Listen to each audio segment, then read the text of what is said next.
Assalamualaikum warahmatullahi wabarakatuh. Kami dari kelompok 6 yang beranggotakan Dimas Ramadhani, Utami Cahaya Lavera, Bima Dwi Kurniadi, dan Kurniawan Agustin akan mempresentasikan tentang pemisahan komponen dari campuran dan analisis melalui pengendapan. Tujuan percobaan kali ini yaitu pertama, memisahkan campuran dengan cara sublimasi, ekstraksi, dekantasi, kristalisasi, dan kromatografi. Kedua, mengendapkan barium klorida dan menentukan presentasi hasil. Ketiga, menentukan presentasi barium klorida dalam suatu campuran. Keempat, mendalami dan menggunakan hukum stokiometri dalam reaksi kimia. Kelima, mengembangkan keterampilan menyaring dan memindahkan endapan. Landasan teori. Pemisahan dan pemurnian merupakan suatu cara atau metode untuk memisahkan atau memurnikan suatu zat dari campurannya, baik dalam skala laboratorium maupun skala industri. Pada dasarnya, pemisahan dilakukan untuk memisahkan dua zat atau lebih yang saling bercampuran, sedangkan pemurnian dilakukan untuk memurnikan suatu zat yang tercemar oleh zat lain. Ada beberapa cara untuk melakukan pemisahan dan pemurnian. 1. Ekstraksi, yaitu proses pemisahan komponen zat dari suatu campuran berdasarkan perbedaan kelarutan. Kedua, dekantasi, yaitu proses pemisahan cairan dari padatannya dengan menuangkan supernatan perlahan. Ketiga, kristalisasi, yaitu proses pemisahan cairan dari padatannya berdasarkan kelarutannya. Keempat, kromatografi merupakan salah satu metode atau cara untuk memisahkan senyawa kimia yang memiliki peranan penting dalam pemisahan campuran senyawa. Dalam kromatografi terdapat banyak konsep-konsep abstrak, misalnya konsep waktu retensi dan keseimbangan distribusi. Baik, kali ini saya akan menjelaskan tentang proses dalam kromatografi. Dalam percobaan ini dilakukan kromatografi kertas atau sejenis kromatografi partisi yang proses pemisahannya didasarkan pada perbedaan kecepatan migrasi setiap komponen, yaitu komponen campuran melalui medium stasioner. Kromatografi adalah hubungan bobot dalam reaksi-reaksi kimia yang disebut stokiometri, yang berarti mengukur unsur. Topik ini merupakan dasar untuk menentukan komponen senyawa dalam campuran, dan dapat digunakan untuk memperkirakan hasil dalam pembuatan senyawa kimia. Kromatografi kertas berfungsi untuk analisis kualitatif. Terdapat fase diam dan fase gerak seperti contohnya dalam kromatografi kertas pada kertas yang mengandung selulosa. Seperti yang diketahui, bahan kertas adalah selulosa. Kromatografi kertas banyak dilakukan untuk mengetahui senyawa tersebut polar atau senyawa tersebut sebaliknya. Dalam percobaan ini digunakan kromatografi kertas atau jenis kromatografi proses yang pemisahnya didasarkan pada perbedaan kecepatan migrasi setiap komponen melalui medium stasioner. Dalam sistem kromatografi, perbandingan gerakan zat terhadap aliran pelarut tetap dalam sifat yang khas. Hal ini dinyatakan dengan RF, yang didefinisikan sebagai RF merupakan suatu zat akan mengendap apabila hasil kali kelarutan ion-ionnya lebih besar daripada harga KSP-nya. Pada percobaan kali ini, larutan barium klorida diendapkan dengan larutan kromat dengan reaksi BaCl2 dengan K2CrO4 menghasilkan BaCrO4 dan 2KCl.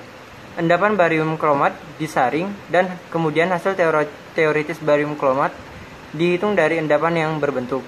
Semua barium klorida dianggap berubah menjadi suatu hasil, dan kemudian hasil ini menjadi hasil teoritis yang ditentukan dari stokiometri reaksi.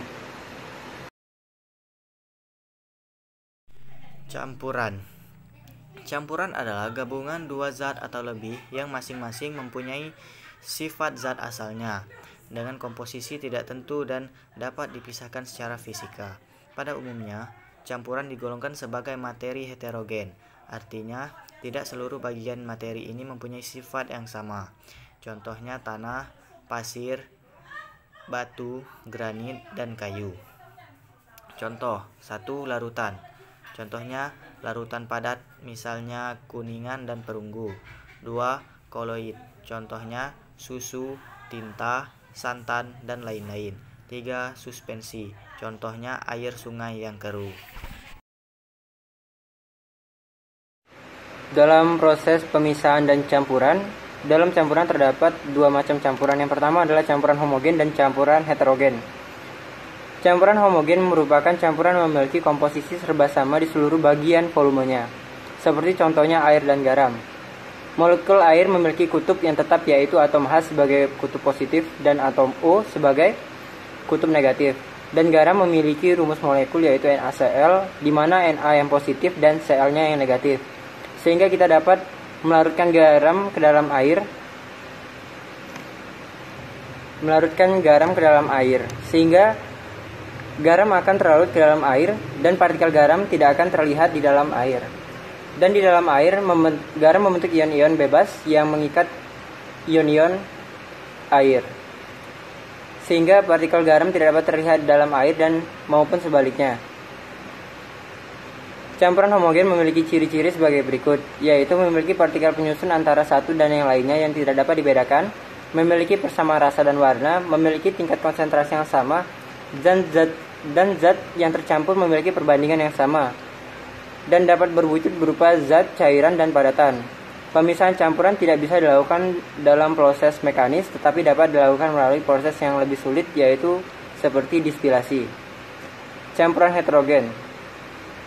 Campuran ini merupakan campuran yang tidak dapat membentuk dua fase atau lebih, dan terdapat batas yang jelas di antara fase-fase yang tersebut, seperti campuran pasir dan air. Dikarenakan molekul pasir yang sangat besar dan adanya, sehingga tidak dapat terlarut dikarenakan campuran berada di atas 100. Pasir yang berada di angka 100 Nm, di mana materi penyusunnya tidak dapat berinteraksi satu sama lain, sehingga tidak bisa mengamati dengan jelas materi yang akan dicampur dalam penyusunan tersebut. Karena dapat dilihat dengan jelas bahwa terdapat perbedaan antara pasir dan juga air. Dan campuran heterogen memiliki ciri-ciri sebagai berikut, yaitu ukuran partikel yang bercampur lebih besar daripada molekul yang lainnya, pencampuran partikel tidak merata, dan larutan akan mengendap dikarenakan masanya lebih besar daripada campuran yang telah dicampurkan. Dan juga dalam warnanya keruh dan tidak dapat tembus oleh cahaya.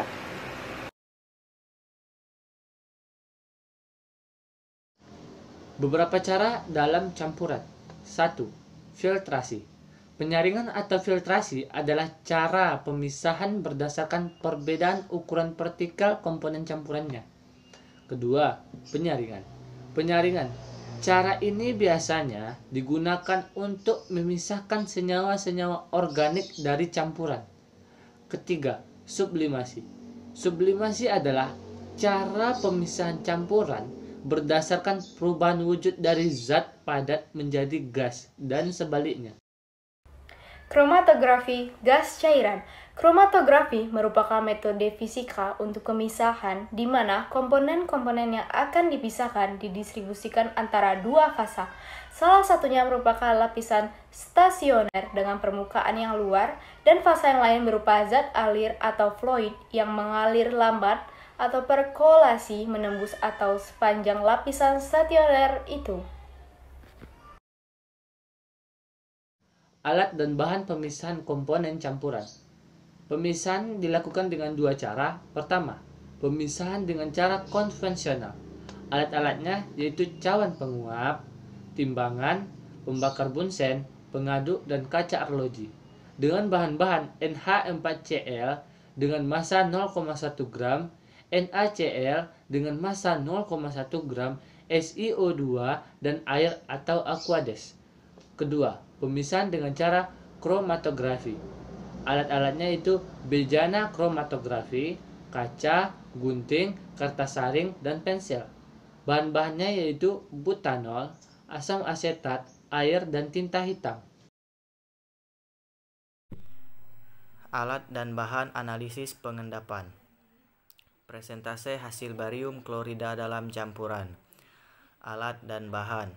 Gelas piala 250 ml, BaCl2, pengaduk air sulina, spiritus, K2CrO4, kertas saring, BaCrO4, neraca. Presentase hasil barium kroman. Alat dan bahan. gelas piala 250 ml, BaCl2, pengaduk air sulina, spiritus, K2CrO4, kertas saring, BaCrO4, neraca. Selanjutnya, skema kerja pemisahan komponen dari campuran dan analisis melalui pengendapan. Poin A. Pemisahan dengan cara konvensional. Di bagian alir ini terdapat berbagai macam campuran. Yang pertama adalah NH4Cl, NaCl, dan SiO2, di mana tiap campuran memiliki konsentrasi 0,1 gram.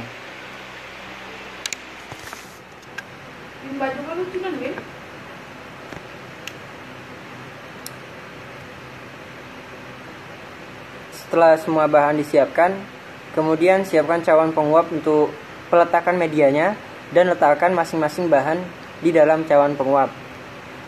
Langkah yang pertama yaitu timbang cawan penguap yang sudah kering dan bersih dengan ketelitian 0,01 gram dan timbang masing-masing NH4Cl, NaCl, dan SiO2 sebanyak 0,1 gram. Selanjutnya, timbang cawan penguap, yaitu timbang berat cawan penguap yang telah diisi oleh masing-masing campuran. Selanjutnya, panaskan dengan hati-hati cawan penguap yang berisi campuran tersebut sampai membentuk asap putih yang betul-betul sangat pekat dan tunggu sampai asapnya habis. Dan di sini tidak terdapat keterangan waktu yang menjelaskan bahwa kapan kita harus mengangkat campuran tersebut, melainkan ketika asapnya sudah habis, maka di sanalah kita harus mengangkat campuran tersebut. Setelah kita angkat, kemudian biarkan cawan penguap tersebut dingin. Setelah itu timbang yang sebelumnya sudah kita timbang, lalu setelah diuapkan kita timbang ulang dan kita lihat perbedaan antara cawan penguap yang sudah diuapkan dan sebelum diuapkan. Selanjutnya, tambahkan 25 ml air pada padatan yang sudah didinginkan dan aduk selama 5 menit. Kemudian, lakukan proses dekantasi dengan larutan dengan cermat pada cawan penguap lain yang sudah ditimbang sebelumnya. Setelah kita melakukan praktikum ini, cuci cawan uap dengan air sampai betul-betul bersih dari larutan NaCl. Terima kasih. B. Pemisahan dengan cara kromatografi. 1. Sediakan bejana kromatografi atau gelas piala dengan ukuran 150 ml. Kedua, isi bejana dengan pelarut atau eluen, yakni campuran butanol, asam asetat, air dengan nisbah 1:1:4 sebanyak 4-5 ml. Lalu tutup dengan kaca untuk menjenuhkan bejana dengan eluen. Ketiga, gunting kertas saring dengan ukuran 3x10 cm. Buat garis 3x8,5 cm dengan pensil pada jarak 1-1,5 cm dari bagian bawah kertas. Dengan menggunakan penotol atau pipa kapiler, buatlah noda dengan tinta hitam. Ukuran tinggi kertas dapat disesuaikan dengan tinggi bejana yang Anda gunakan. Keempat, gunakan kertas saring yang telah diberi noda dalam bejana kromatografi dengan noda harus berada di atas permukaan pelarut. Kelima, biarkan sampai diperoleh pemisahan yang baik. Pelarut dibiarkan bergerak sampai 1 cm menjelang tepi atas kertas saring. Keenam, tentukan harga RF dari setiap noda yang diperoleh. B. Analisis melalui pengendapan. 1. Presentase hasil barium kromat. 1. Timbang gelas piala 250 ml dan catat bobotnya. Lalu, ke dalam gelas piala masukkan kira-kira 1 gram atau 0,8 sampai 1,2 gram BaCl2 dan timbang kembali. Lalu, tambahkan 25 ml air suling. Aduk-aduk sampai larutan homogen. Sesudah itu, masukkan lagi larutan K2CrO4 sebanyak 25 ml. Aduk-aduk dan amati endapan yang terbentuk. Ujilah larutan dengan beberapa tetes larutan K2CrO4. Apakah endapan masih terbentuk? Jika endapan dari BaCrO4 masih terbentuk, tambahkan terus K2CrO4 sampai endapan BaCrO4 tidak terbentuk lagi.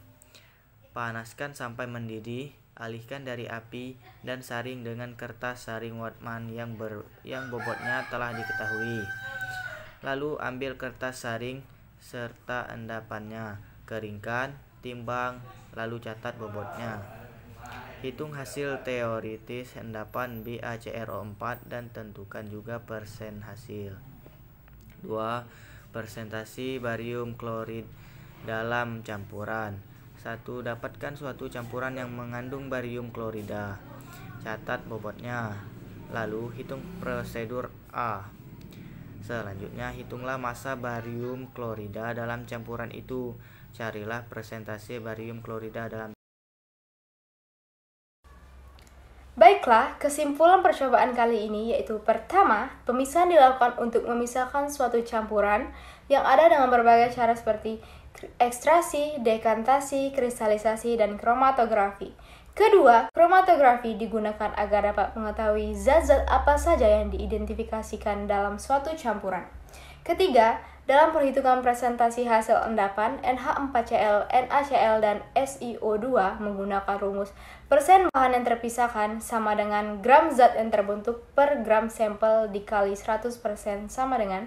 Keempat, penyaringan endapan dapat dilakukan dengan metode filtrasi menggunakan kertas saring dan pemisahan endapan dilakukan dengan cara dekantasi. Berikut daftar pustaka. Baiklah, hanya itu yang dapat kelompok 6 sampaikan. Jika ada kesalahan yang disengaja maupun tidak disengaja, kami mohon maaf. Kami akhiri. Wassalamualaikum warahmatullahi wabarakatuh.